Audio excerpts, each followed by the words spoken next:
পাকিস্তানপন্থী বাংলাদেশি যারা রয়েছেন সেটা হচ্ছে তার স্পিরিট অফ ক্রিকেটের কথা বলছেন, এবং যেখানটায় মেহেদী হাসান মিরাজের খেলা উচিত ছিল পাকিস্তানের পক্ষে।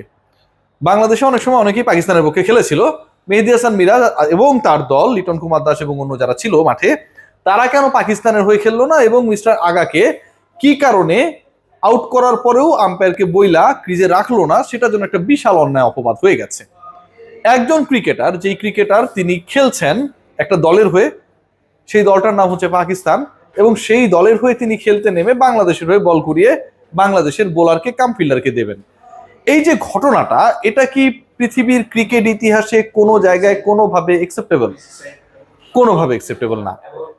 এখানটা যদি আমরা খেয়াল করে দেখি যে একজন ক্রিকেটার তিনি ব্যাটিং করছেন, তার কাজ ব্যাট করা, তার কাজ কিন্তু বল কুড়িয়ে হচ্ছে বোলারকে দেয়া না। এবং মেহেদী হাসান মিরাজ যদি ওই বলটা না কুড়িয়ে, ওই বলটা না ধরে, স্ট্যাম্প না ভেঙে, বরং যেই ধরনের কর্মকাণ্ডে মিস্টার আগা যুক্ত হয়েছিলেন, সালমান যুক্ত তার নামের সাথে, সালমান বললে আবার তারা মাইন্ড করতে পারেন, ইন্ডিয়া একজন সালমান খান রয়েছেন, আবার তিনি পাকিস্তানের সালমান, যাই হোক, যদি অ্যাপিল করা হতো অবস্ট্রাক্টিং দ্য ফিল্ড এই ইস্যুতে, তারপরেও তো মিস্টার আগা আউট হয়ে যেতেন।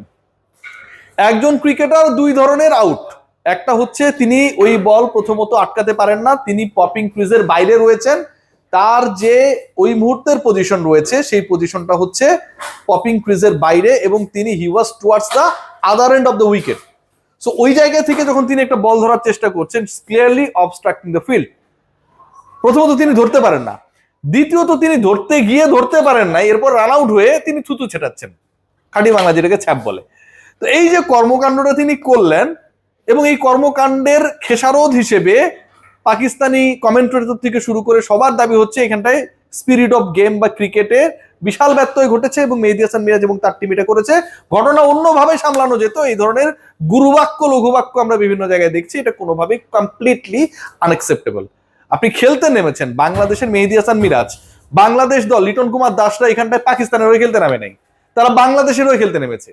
কমপ্লিট রান আউট, যেই রান আউটটা একজন পাকিস্তানি ব্যাটারকে করা যেতেই পারে, সেই রান আউট না করে সেই ব্যাটারকে জীবন দিয়ে দেবে, এটা ভাই আন্তর্জাতিক ক্রিকেটে আনএক্সপেক্টেড। সো যখন আপনি বাংলাদেশের হয়ে খেলতে নেমেছেন, আপনি বাংলাদেশের স্বার্থ দেখবেন, এবং আপনার ইন্টেনশনটাই ছিল শুরু থেকে ওই বলটাকে কুড়িয়ে স্ট্যাম্প ভাঙা। সেই জায়গাটাতে আপনি বল কুড়িয়ে স্ট্যাম্প ভেঙেছেন, এক্স্যাক্টলি যে ইন্টেনশন ছিল বোলার কাম ফিল্ডারের, সেই কাজটাই তিনি করেছেন। এটার মধ্যে যারা সমস্যা দেখেন তাদের মধ্যে সমস্যা রয়েছে, এবং এই সমস্যাটা আসলে তাদের চিরকালীন সমস্যা, আজকের সমস্যা না। এই সমস্যা কখনো দূর হবে না। মেহেদী হাসান মিরাজ এবং তার টিম, লিটন কুমার দাসের বডি ল্যাঙ্গুয়েজ, আমি মনে করি দ্যাট ওয়াজ স্পট অন। আজকের ম্যাচে বাংলাদেশের জয় পরাজয় ছাপিয়ে, আজকের ম্যাচে পাকিস্তান বাংলাদেশের বিপক্ষে জিতেছে, সিরিজ 1-1 হয়ে গেছে, সবকিছু ছাপিয়ে, বাংলাদেশে up to the mark batting হয় নাই, সবকিছু ছাপিয়ে এই ঘটনাটা যেন সবচেয়ে বড় ইস্যুতে পরিণত হয়েছে। এবং সেখানটায় I am giving my full support to my team, and that is team Tigers.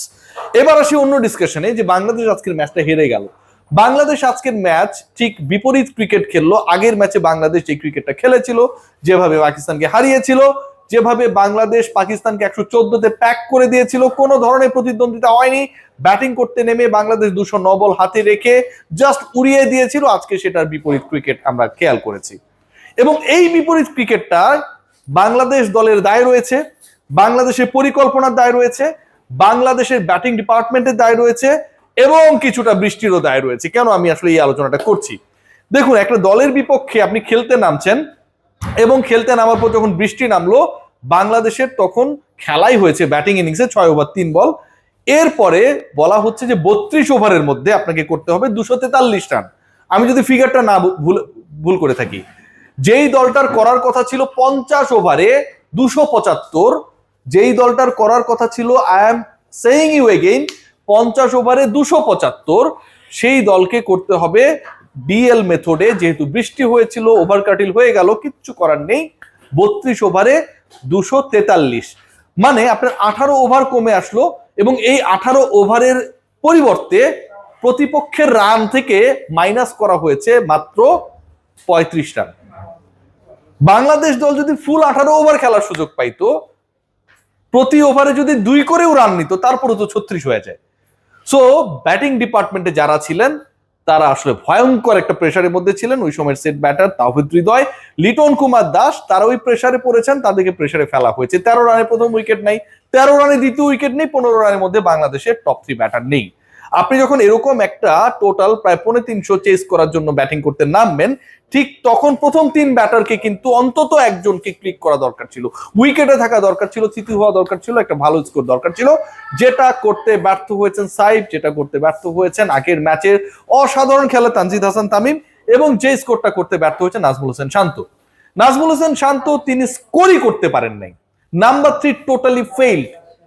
Tanzid Hasan Tamim আগের ম্যাচে ছায়াও হয়ে থাকতে পারেন নাই, এবং সাইফ হাসান আগের ম্যাচের পর আবারও ফেল করেছেন।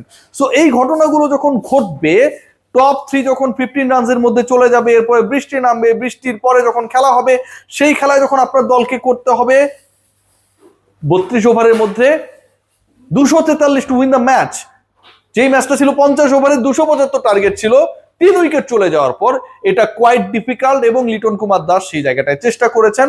এলবিডব্লিউ তে আউট হয়ে যাওয়ার আগ পর্যন্ত তার চেষ্টা লক্ষণীয় ছিল।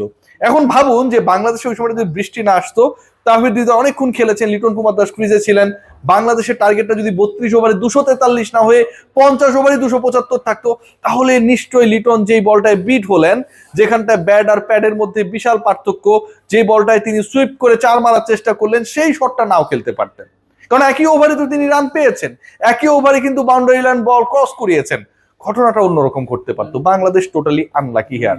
একই সাথে বাংলাদেশ আজকে যার বলে ভুগেছে, সেই একই প্লেয়ারকে, সাদাকাতের কথা যদি আমরা বলি, ওয়াইল দে আর ব্যাটিং ইনিংস, যেভাবে ফেইল করেছে বাংলাদেশ, তাকে যেভাবে অ্যালাউ করেছে টু প্লে শটস, তার যেই জায়গাগুলোতে দুর্বলতা রয়েছে সেখানটায় বাংলাদেশ অ্যাটাক না করে, বরং যেখানটায় তুলনামূলকভাবে আসলে তিনি স্ট্রং জোন, সেখানটায় তাকে সুযোগ দেওয়া হয়েছে, অ্যালাউ করা হয়েছে। আমার কাছে মনে হয় এখানটাও বাংলাদেশের পরিকল্পনায় ঘাটতি ছিল। এন্ড অফ দ্য ডে আজকের এই ম্যাচটা আমার কাছে মনে হয় একটা বড় লেসন বাংলাদেশের জন্য। লাস্ট ম্যাচে বাংলাদেশকে জিততে হবে, আদারওয়াইজ সিরিজটা হবে না, কারণ এক এক লেভেল এখন। এবং সেকেন্ড ম্যাচে পরাজয়ের পর কিন্তু সবচেয়ে দুঃখজনক এবং বাস্তব যে ব্যাপারটা ঘটেছে, বাংলাদেশ অনেকটাই তাদের কনফিডেন্সের জায়গায় নিচে নেমে এসেছে। কারণ আপনি আগের ম্যাচে অসাধারণ খেলেছেন, পরের ম্যাচটা আপনি 100 রান প্লাস ব্যবধানে হেরে গেছেন, এরকম একটা সিচুয়েশন, এটা কিন্তু কোনোভাবে অ্যাকসেপ্টেবল না। এবং এই সিচুয়েশনটা যতক্ষণ না পর্যন্ত আসলে কন্টিনিউ করবে, মানে আগের ম্যাচের আগ পর্যন্ত আপনি কিছুটা হলেও পিছিয়ে থাকবেন। লাস্ট ম্যাচে বাংলাদেশ জিততে পারলে বাংলাদেশ সিরিজ জিতবে, বাংলাদেশ পাকিস্তানের বিপক্ষে আরো একবার ওয়ানডে সিরিজ জিতবে।